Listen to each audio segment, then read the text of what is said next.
जय जिनेन्द्र, जय श्री महाकाल। हम अब महादशा अंतरदशा के श्लोक में चलते हैं। इसके पहले मैंने महादशा कैसे निकालते हैं और महादशा कैसे देखते हैं, अंतरदशा कैसे निकालते हैं, इसकी वीडियो आगे दे दी है। आगे के श्लोक हैं आपके सारे महादशा और अंतरदशा राजयोग जो हमारे लघु पाराशरी ने दिए हैं।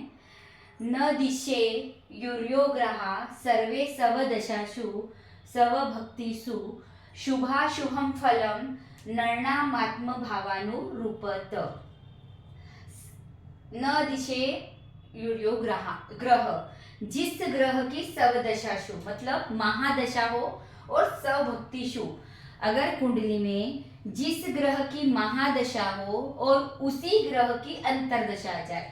सवदशाशु मतलब उसी ग्रह की महादशा हो और उसी ग्रह की सवभुक्तिषु मतलब उसी ग्रह की अंतरदशा आ जाए। शुभाशुभम फलम नरणामात्म भावानुरूपम, नरना यानी जातक को सिर्फ उसके भाव के अनुरूप ही फल मिलेगा। यदि वह कुंडली में शुभ होगा तो न शुभ फल मिलेगा और न वह कुंडली में अशुभ होगा तो अशुभ फल मिलेगा, एक सामान्य फल मिलता है। इसका इस टाइप से समझ लीजिए कि जब किसी ग्रह की महादशा हो और अंतरदशा भी उसी ग्रह की आ जाए तो वह कुंडली में जैसा भी हो, शुभ हो या अशुभ, वैसा फल नहीं करता है। वह सामान्य उस भाव के अनुरूप जातक को फल करता है। इसी का ये आगे का अब वो कब और कैसे फल करता है यह आपको जो सेकंड नंबर का श्लोक है उसमें समझ में आएगा। अब इसको कुंडली से समझ लो। मान लो यहाँ है त्रिकोण का नेता है शनि, इसकी दशा चल रही है और इसी की ही अंतरदशा आ जाए तो यह कुंडली में कैसा है? केंद्र का मालिक होकर, त्रिकोण का मालिक होकर, उच्च का षष्ठम भाव में मतलब त्रिशडाय में विराजित है। तो यानी इसकी दशा कैसी जानी चाहिए? दशा प्लस अंतरदशा शुभ जानी चाहिए। लेकिन इस श्लोक के अनुसार जब उसी ग्रह की महादशा हो और अंतरदशा भी उसी की आ जाए तो वह कुंडली में शुभ होगा तो शुभ फल न करेगा और अशुभ होगा तो अशुभ फल नहीं करेगा। अब एक और समझ लो इसी में उदाहरण। मान लो इस कुंडली में मंगल की महादशा में मंगल की अंतरदशा आ जाए। मंगल की महादशा में मंगल की अंतरदशा आ जाए तो मंगल कहाँ का मालिक है? एक सप्तम का मालिक है और एक व्यय भाव का मालिक है, मतलब खराब भाव का मालिक, अशुभ भाव का मालिक होता हुआ और अशुभ है, उसके बावजूद यह ज्यादा अशुभ फल नहीं देगा। सामान्य जो भाव के अनुरूप फल होगा वैसा यह फल करेगा।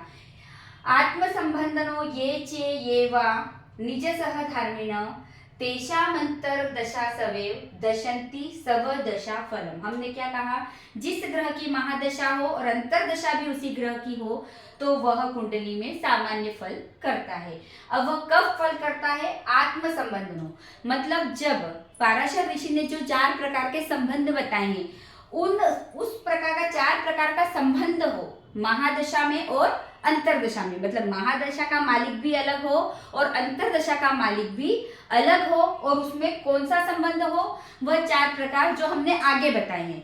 लघु पाराशर में पाराशर ऋषि ने 4 प्रकार के संबंध बताए। परस्पर दृष्टि संबंध, एकतर दृष्टि संबंध, युति संबंध और आपस में राशि परिवर्तन करना। तो जब 2 ग्रहों के बीच, ये समझ लो, जब 2 ग्रहों के बीच इस प्रकार का संबंध हो और उनकी महादशा या अंतरदशा आ जाए तब या निज सह धर्मिण, या वह एक धर्म के हो। एक धर्म का मतलब एक जाति के हो। एक जाति यानी वह या तो केंद्र के मालिक हो दोनों, या वह त्रिज्याय के मालिक हो दोनों, या वह त्रिकोण के मालिक हो दोनों, या वह त्रिक के मालिक हो दोनों, या वह मारक के मालिक हो दोनों, और इनकी दशा या अंतरदशा आती है तो वह कुंडली में जैसा होगा वैसा, तेषाम अंतरदशा जैसा दिशंति सवदशा फलम, वह जैसा होगा वैसा कुंडली में फल करेगा।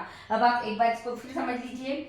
जब किसी ग्रह की महादशा हो और अंतरदशा किसी अन्य ग्रह की आ जाए और दोनों में संबंध हो, या तो दोनों में संबंध हो या दोनों एक धर्म के हो, तो उनमें उनकी महादशा में और अंतरदशा में महादशा का मालिक भी अपना फल करेगा और अंतरदशा का मालिक भी अपना फल करेगा, जैसा वो कुंडली में होगा। शुभ होगा तो शुभ करेगा और अशुभ होगा तो अशुभ करेगा।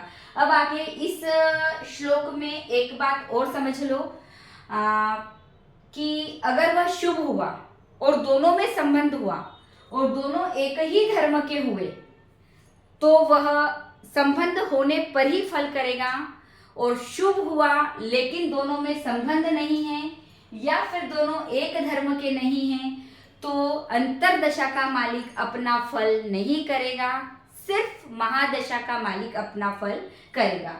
और यदि अंतरदशा का मालिक पापी हो तो उसका संबंध हो या ना हो, उसका संबंध हो या ना हो, या वह एक धर्म के हो या ना हो, फिर भी वह अपना पूरा फल करेगा। मतलब महादशा का मालिक भी अपना फल देगा और उसके साथ अगर पापी ग्रह की अंतरदशा हो तो वह भी अपना फल करता है। अब इसको मैं कुंडली से आपको दोनों प्रकार से समझा देती हूँ। आत्म संबंधनो ये चाहिए वा, दोनों में संबंध हो, किसी भी प्रकार का संबंध हो। मान लो बुध यहाँ बैठ गया और सूर्य यहाँ बैठ गया, मतलब इन्होंने आपस में राशि परिवर्तन किया। आपस में राशि परिवर्तन में त्रिकोण के मालिक बुध और केंद्र के मालिक सूर्य की अंतरदशा है और दोनों में क्या है, संबंध है। तो बुध के साथ सूर्य भी अपना पूरा फल देगा। अब ये तो इस टाइप से हो गया। अब अगर कोई पापी, जैसे मान लो त्रिकोण के मालिक की दशा है, बुध की दशा है और अंतरदशा मंगल की आ जाए, अंतरदशा किसकी आ जाए, मंगल की आ जाए। अंतरदशा मान लो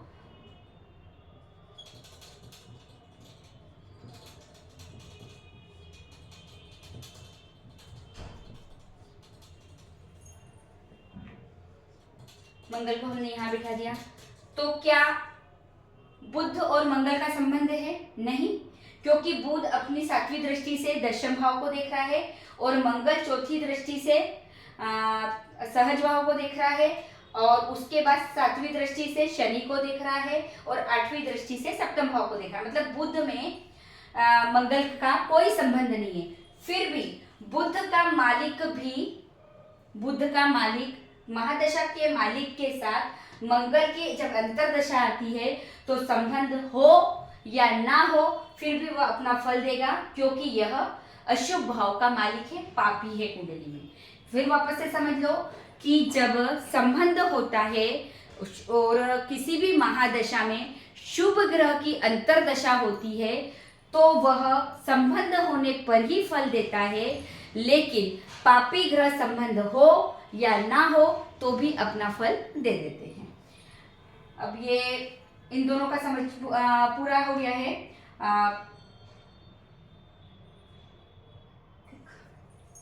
जय जी।